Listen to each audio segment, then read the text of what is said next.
My name is Nirav Patel. I'm the Chief Audit Executive of UL. I've been here for about 7.5 years. We do somewhere between 30 to 60-ish audits a year. On top of that, we also help ensure compliance of operational activities. As we're a safety company, obviously all of our facilities have a safety stance that we stand by as our floor. We want to make sure that that minimum guideline is at least met, and if not, exceeding that. My name is Rick Baltz, and I'm the Vice President of Internal Audit here at Belden. As an internal audit group, we are focused on a lot of the same risks that the corporation is, so that we're all aligned, and the value that we get out of the audit process can be seen by management, the board of directors, and hopefully the shareholders as well. Lennar is one of the nation's largest home builders. We have about 20 people in our internal audit department, and we manage about 1,000 controls across all of our businesses. Prior to Audit Board, we were primarily in Excel, and that brought a whole host of issues. In terms of the certification process, we would send out multiple workbooks to various auditees, and that was a very time-consuming process. Not being able to see similarities between controls or differences or things that needed to be removed because they were duplicative. All of that changed when we started using Audit Board.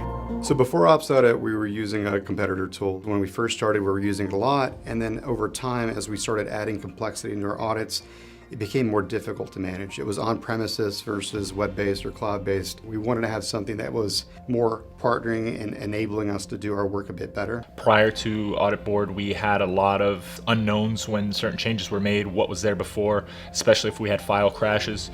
Now, given Audit Board's real-time version control tracking, that saves us a whole host of time and a lot of stress. Within our controls, we can reference our operational audit work steps. Within our operational audits, we can reference controls and link back and forth between the two. I actually ran across Audit Board 2 years ago.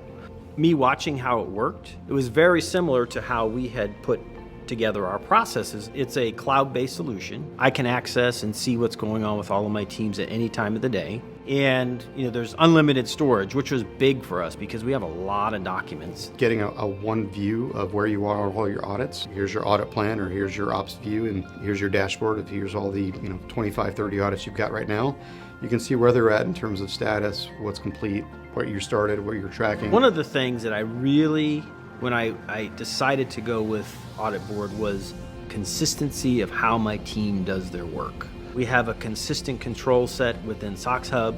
It's consistent across all of our locations. And my team is executing on the same controls and doing the same processes across the board. Operation audits we do now, so Ops Audits fits well for that. It'll help with overall efficiency of both reducing the cost of compliance, but at the same time, increasing the value to the organization, which is ultimately what we're trying to do. Given that Audit Board can give me that high-level overview of the status of the work by priority, has helped me tremendously and saved me a lot of time and stress. It's given us a better assurance that the company is under control and we're doing the right things from an internal audit perspective to support the filings of our 10Qs and 10Ks.